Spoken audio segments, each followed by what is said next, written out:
Stop failing AZ-104 virtual networking. Here's what Microsoft actually tests and the exact answers they expect. This module is worth 25% of your exam score. So master these critical concepts and you're already a quarter of the way to passing. Plus, grab the free PDF in the description to practice offline. You have an Azure subscription that contains 10 network security groups, NSGs, 10 virtual machines, and a log analytics workspace named Workspace ONE. Each NSG is connected to a virtual machine network interface. You need to configure an Azure Monitor Network Insights alert that will be triggered when suspicious network traffic is detected. What should you do first? The options are A. Deploy Connection Monitor. B. Configure NSG flow logs. C. Configure data collection endpoints. D. Configure a private link. This question asks about the prerequisite step needed before Azure Monitor Network Insights can detect and alert on suspicious network traffic. The key is understanding what data source Network Insights needs to analyze traffic patterns and identify anomalies.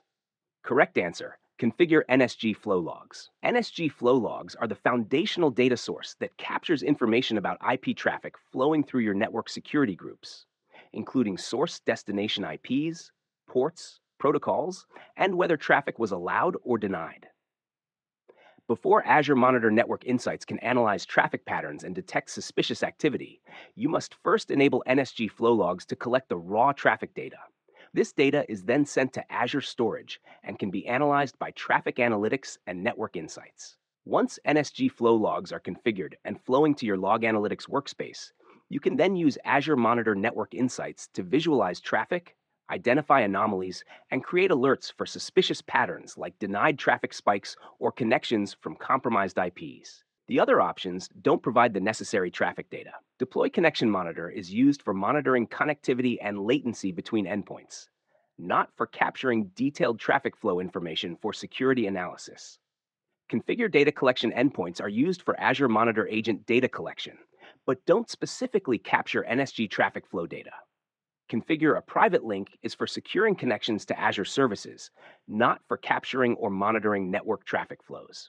Without NSG flow logs enabled first, there's no traffic data for Network Insights to analyze or generate alerts from. Quick memory tip: think flow first, then no. To detect suspicious network traffic with Azure Monitor Network Insights, you must first enable NSG flow logs to capture the traffic data. No flow logs equals no traffic visibility equals no alerts. Always remember, NSG flow logs are the foundation for network traffic analysis and security monitoring in Azure. If this video is helping you, support us by hitting the like button, and don't forget to subscribe for more content like this. You have a public load balancer that balances ports 80 and 443 across 3 virtual machines named VM1, VM2, and VM3. You need to direct all the Remote Desktop Protocol (RDP) connections to VM3 only. What should you configure? The options are A. A new public load balancer for VM3. B. A front-end IP configuration. C. An inbound NAT rule. D. A load balancing rule. This question is about directing traffic to a specific single VM, VM3 only, rather than distributing traffic across all VMs. The key distinction is that load balancing rules distribute traffic across multiple VMs, but you need RDP to go to only VM3. This requires a different type of rule. Correct answer: an inbound NAT rule. An inbound NAT rule allows you to map a specific front-end port or port range on the load balancer's public IP to a specific back-end port on a single target VM, making it perfect for RDP connections to VM3 only. For example, you could create an inbound NAT rule that forwards traffic from the load balancer's public IP on port 3389 or a custom port like 5001 directly to VM3's port 3389, bypassing VM1 and VM2 completely. This is different from load balancing rules, which distribute traffic across multiple VMs in the backend pool. NAT rules create a one-to-one mapping to a specific VM. The other options won't achieve the goal. A new public load balancer for VM3 is unnecessary and overly complex. You can use NAT rules on your existing load balancer to route RDP to VM3.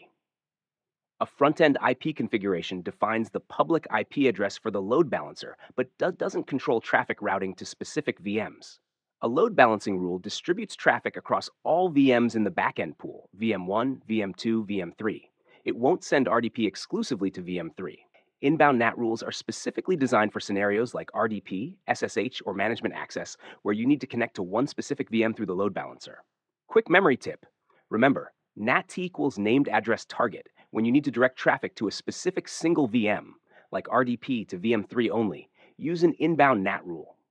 Load balancing rules distribute to many VMs. NAT rules direct to one specific VM. Think NAT for one, LB for all. To get the free PDF or mock test, comment PDF or mock or both. I will share the downloadable link within next 24 hours. You have an Azure subscription that contains the virtual networks shown in the following table. You need to deploy an Azure firewall named AF1 to RG1 in the West US Azure region. To which virtual networks can you deploy AF1? The options are A. VNet 1 only, B. VNet 1 and VNet 2 only, C. VNet 1 and VNet 4 only, D. VNet 1, VNet 2, and VNet 4 only, E. VNet 1, VNet 2, VNet 3, and VNet 4. This question tests your understanding of Azure firewall deployment constraints, specifically the relationship between the firewall's resource group, Azure region, and the virtual network. The key is knowing which VNets meet all the requirements for deploying AF1 to RG1 in West US. Correct answer, A. VNet 1 only. Azure Firewall has two critical deployment requirements. The firewall and the virtual network must be in the same resource group and must be in the same Azure region. Looking at the table, you needed to deploy AF1 to RG1 in West US, so the VNet must meet both criteria. Resource group must be RG1 region, must be West US. Let's check each VNet. VNet 1, West US region, RG1 resource group, meets both requirements. VNet 2, Central US region, plus RG1 resource group, wrong region, Central US, not West US. VNet 3, Central US region plus RG2 resource group, wrong region and wrong resource group. VNet 4, West US region plus RG2 resource group, correct region but wrong resource group, RG2, not RG1. Only VNet 1 satisfies both the resource group RG1 and region West US requirements, making it the only valid deployment target for AF1.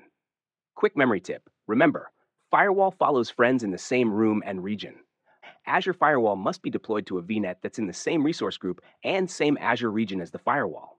Both conditions are mandatory. Think same RG plus same region equals success.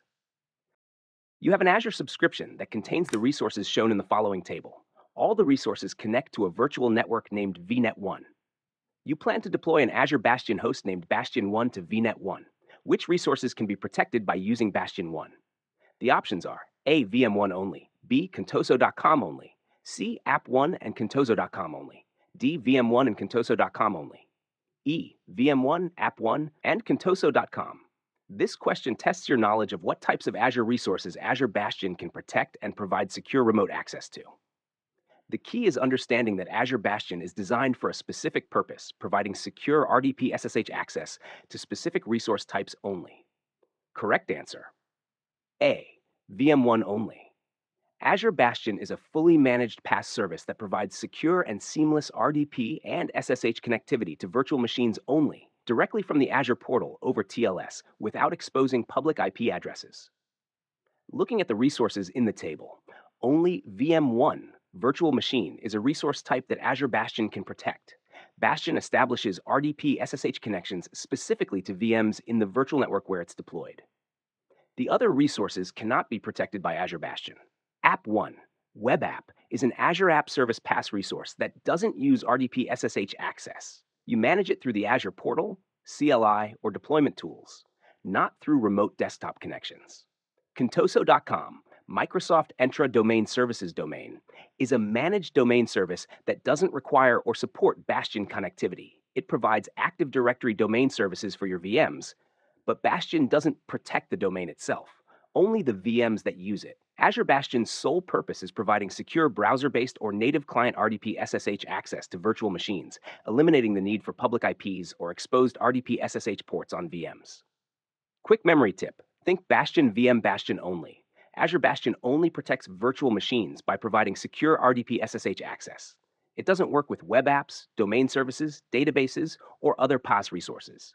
If you see Bastion in a question, look for VMs only. Remember, Bastion loves VMs, nothing else. You plan to use Azure Network Watcher to perform the following task. Validate outbound connectivity from an Azure virtual machine to an external host. Which feature should you use for the above task? The options are A. Connection troubleshoot, B. IP flow verify, C. Next hop, D. NSG flow logs, E. Traffic analytics. This question asks which Azure Network Watcher feature is specifically designed to validate and test outbound connectivity from a VM to an external destination. The key word here is validate. You need a feature that actively tests and verifies whether the connection works end to end. Correct answer A. Connection troubleshoot. Connection troubleshoot is the Azure Network Watcher feature specifically designed to validate outbound connectivity by performing active diagnostic tests from a VM to a destination, external host, IP address, FQDN, or URI, and providing detailed results about reachability and any blocking issues. When you run connection troubleshoot, it sends actual probes from your VM to the external destination and checks connectivity, latency, NSG rules, next hop information, and port accessibility, giving you a complete picture of whether the connection succeeds or fails and why. The other options serve different purposes and don't validate end-to-end connectivity. IP Flow Verify only checks if a specific packet would be allowed or denied by NSG rules at a single point. It doesn't actually test if the connection works end-to-end to an external host. Next hop identifies the next hop type and IP address in the routing path. It's for route troubleshooting, not connectivity validation. NSG flow logs passively record historical traffic flow data through NSGs. They don't actively test or validate connectivity. Traffic Analytics analyzes NSG flow logs to visualize patterns and insights. It's for analytics, not real-time connectivity testing. Connection Troubleshoot is your go-to tool when you need to actively validate whether a VM can reach an external destination. Quick memory tip: think Connection Troubleshoot equals complete connection test.